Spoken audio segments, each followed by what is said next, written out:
A Chinese private company claims to be one of the first in the world to mass-produce low-cost hypersonic missiles, a development that, if true, holds far-reaching implications that could potentially reshape 21st century warfare and the global security landscape.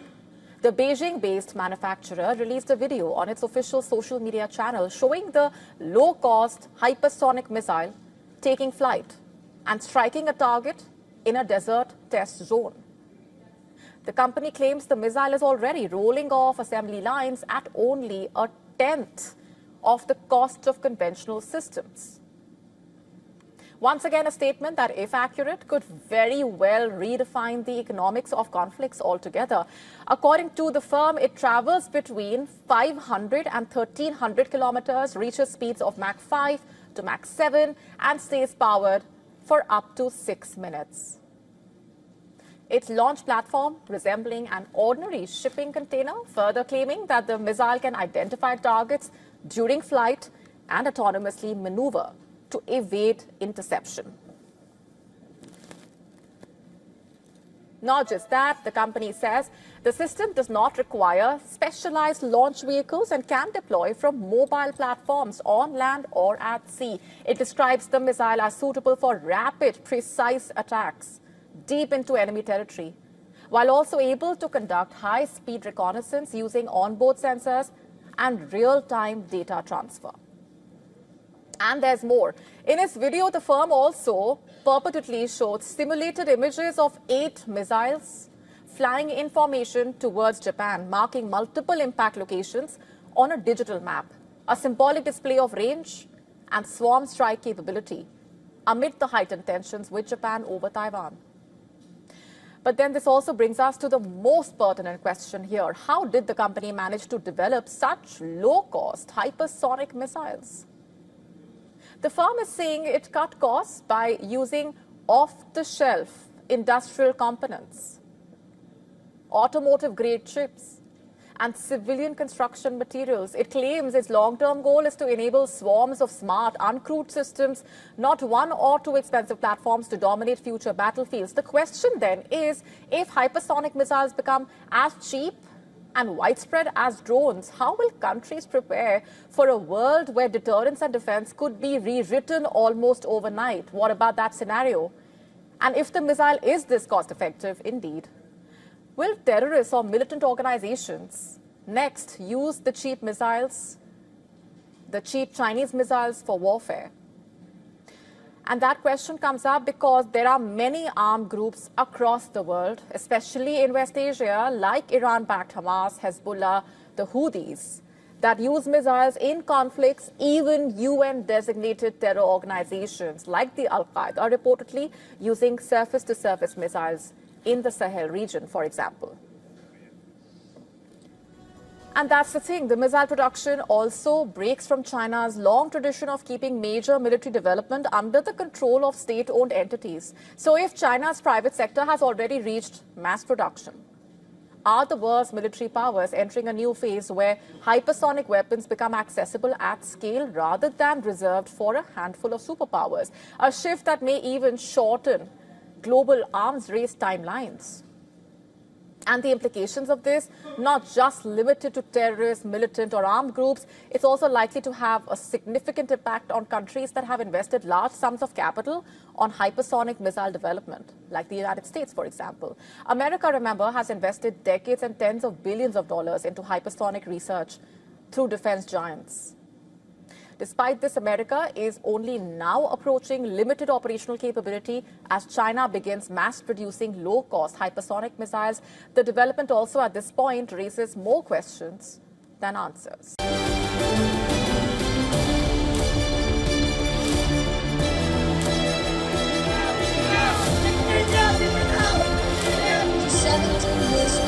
It has taken more than 16 years and we cannot see results.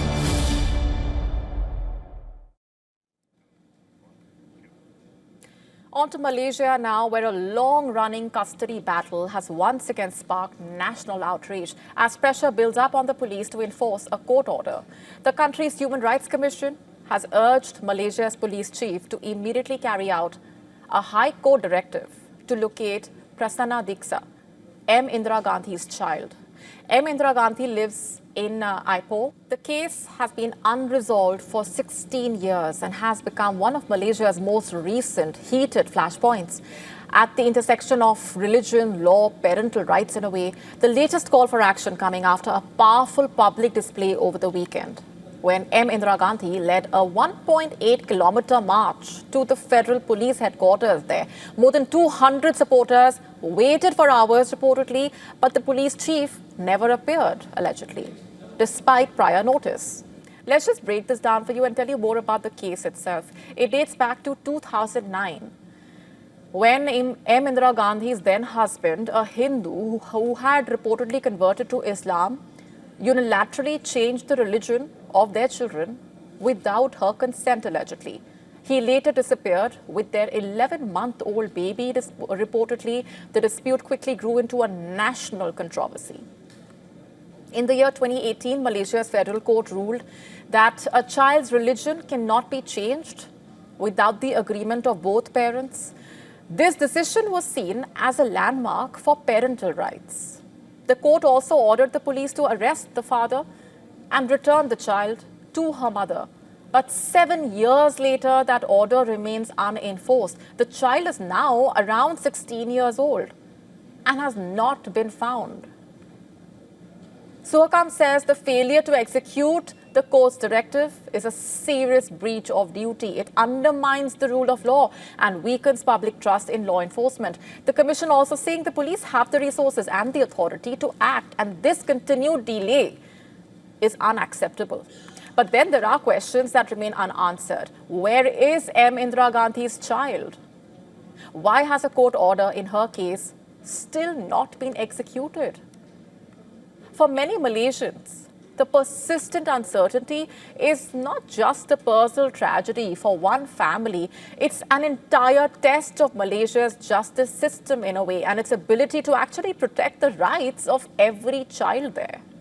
A fresh political storm brewing in Pakistan. Imran Khan's X account cannot run from jail. That's the diktat from Islamabad. Political restrictions tightening as the jailed former Pakistan Prime Minister faces isolation. Reportedly, his party is asking tough questions as to why they are not allowed to meet or communicate with their leader. And in a decisive move, the superintendent of Adiala jail told the Islamabad High Court with authority that former Prime Minister Imran Khan's X account is not operated from inside the prison walls. The PTI founder, remember, remains under surveillance, denied access to all restricted devices, no mobile phones, no internet. Signal jammers reportedly blanket the prison and its perimeter, shutting down any chances of unauthorized communication. And what makes the situation even more complex here is that attempts by PTI leaders, including Imran Khan's sisters and the Khyber Pakhtunkhwa chief minister, to secure audiences with the imprisoned leader have met similar blockades, allegedly. The KPK leader issued 7 appeals to meet Imran Khan, but authorities denied them all. Khan's sisters demand an impartial probe into the brutal police assault on them and PTI supporters last week.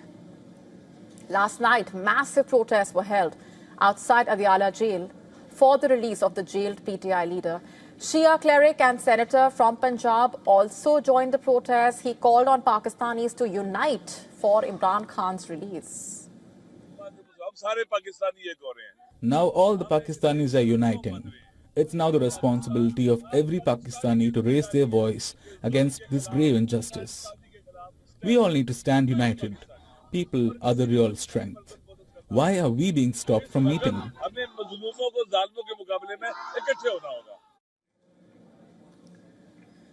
Despite numerous efforts, access has been consistently denied, further tightening Imran Khan's political isolation in a way.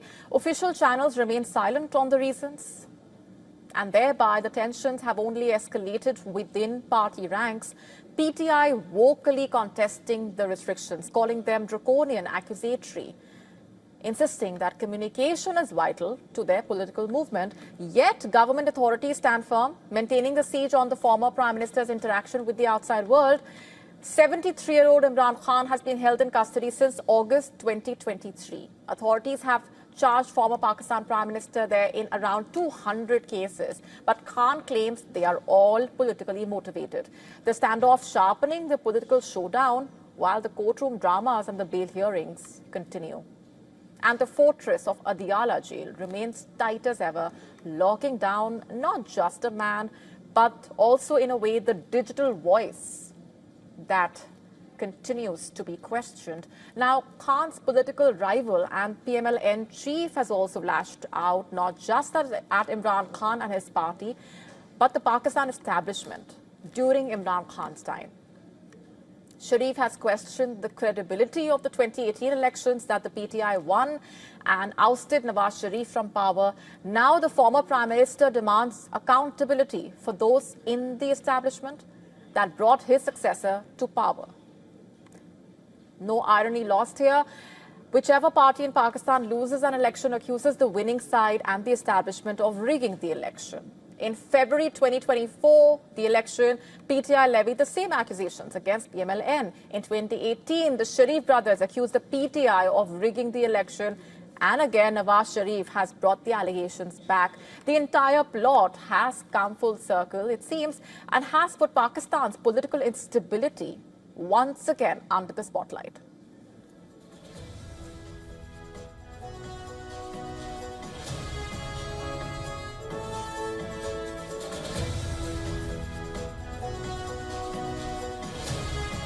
To stay up to speed with the latest news, download the WION app and subscribe to our YouTube channel.